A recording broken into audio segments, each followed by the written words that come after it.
I was 18 years old when I got married. I belonged to a very conservative family, a Baloch family, where good daughters never say no to their parents. My father wanted me to get married, and all I said was, if that makes you happy, I will say yes. And of course, it was never a happy marriage. Just about after 2 years of getting married, about 9 years ago, I met a car accident. Somehow my husband fell asleep and the car fell in the ditch. He managed to jump out, saved himself. I'm happy for him. But I stayed inside the car and I sustained a lot of injuries. The list is a bit long. Don't get scared. I'm perfectly fine now. Radius ulna of my right arm were fractured. The wrist was fractured. Shoulder bone and collarbone were fractured. My whole rib cage got fractured. And because of the rib cage injury, lungs and liver were badly injured. I couldn't breathe. I lost urinary bowel control. That's why I have to wear the bag wherever I go. But that injury that changed me and my life completely as a person and my perception towards living my life was the spine injury. Many people came to rescue. They gave me CPR. They dragged me out of the car. And while they were dragging me out, I got the complete transection of my spinal cord. Those 2.5 months in the hospital were dreadful. I will not make up stories just to inspire you. I was at the verge of despair. One day, doctor came to me and he said, well, I heard that you wanted to be an artist, but you ended up being a housewife. I have a bad news for you. You won't be able to paint again because your wrist and your arm are so deformed, you won't be able to hold a pen again. And I stayed quiet. Next day, doctor came to me and said, your spine injury is so bad, you won't be able to walk again. I took a deep breath and I said, it's all right. The next day, doctor came to me and said, because of your spine injury and the fixation that you have in your back, you won't be able to give birth to a child again. That day, I was devastated. I still remember, I asked my mother, why me?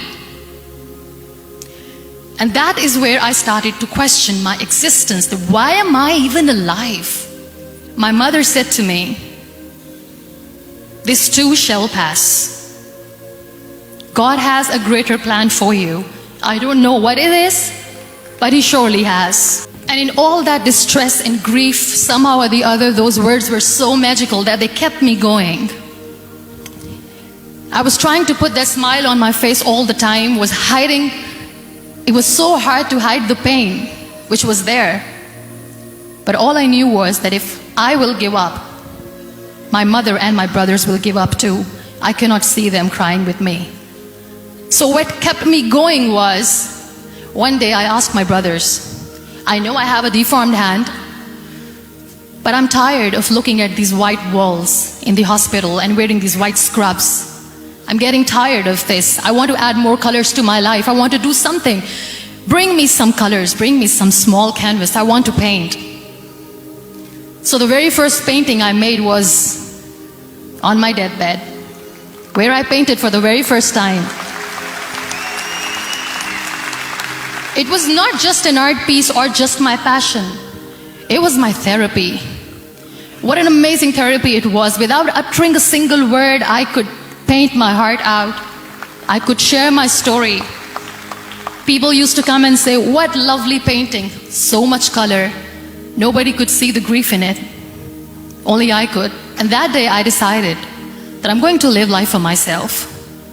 I am not going to be that perfect person for someone. I am just going to take this moment and I will make it perfect for myself. And you know how it all began? That day I decided that I'm going to fight my fears. We all have fears. Fear of unknown, fear of known, fear of losing people, fear of losing health, money. We want to excel in career, we want to become famous, we want to get money. We are scared all the time. So I wrote down one by one all those fears, and I decided that I'm going to overcome these fears one at a time. You know what was my biggest fear? Divorce. I couldn't stand this word. I was trying to cling on to this person who didn't want me anymore, but I said no. I have to make it work. But the day I decided that this is nothing but my fear, I liberated myself by setting him free. And I made myself emotionally so strong that the day I got the news that he's getting married, I sent him a text that I'm so happy for you and I wish you all the best. And he knows that I pray for him today.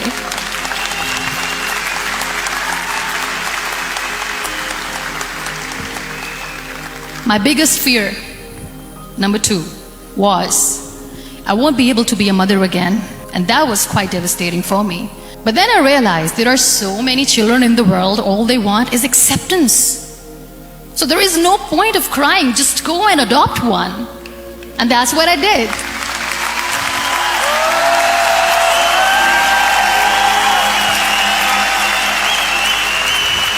I gave my name in different organizations, different orphanages, and I waited patiently. 2 years later, I got this call from a very small city in Pakistan. I got a call and they said, "Are you Muniba Mazari? There is a baby boy and would you like to adopt?" And when I say yes, I could literally feel the labor pain. I said, yes, I am going to adopt him. I am coming to take him home.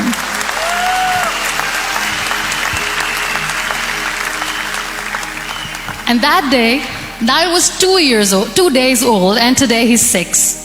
You know, when you end up being on the wheelchair, what's the most painful thing? That's another fear that people on the wheelchair or the people who are differently abled have in their hearts, but they never share. I'll share that with you. The lack of acceptance. People think that they will not be accepted by the people because we, in the world of perfect people, are imperfects. So I decided that instead of starting an NGO for disability awareness, which I know will not help anyone, I started to appear more in public. I started to paint. I always wanted to. I have done a lot of exhibitions. I'm Pakistan's first wheelchair-bound artist. I have done a lot of modeling campaigns, different campaigns for brands like Toni and Guy. I decided that I'm going to join the national TV of Pakistan as an anchor person. I became the National Goodwill Ambassador for UN Women Pakistan, and now I speak for the rights of women, children. We talk about inclusion, diversity, gender equality, which is a must. I was featured in BBC 100 Women for 2015. I'm one of the Forbes 30 under 30 for 2016. We have this amazing fantasy about life. This is how things should work. This is my plan. It should go as per my plan. If that doesn't happen, we give up. So my dear friends, let me tell you one thing. I never wanted to be on the wheelchair. Never thought of being on the wheelchair. I was always aspiring to do bigger things, but had no idea that for that I have to pay the price to be where I am today. It's a very heavy price. This life is a test and a trial, and tests or trials are never supposed to be easy. So when you are expecting ease from life, and life gives you lemons, then you make the lemonade, and then do not blame life for that, because you were expecting ease from a trial. Trials make you a stronger, better person. Life is a trial, and with time you realize that. It is okay to be scared.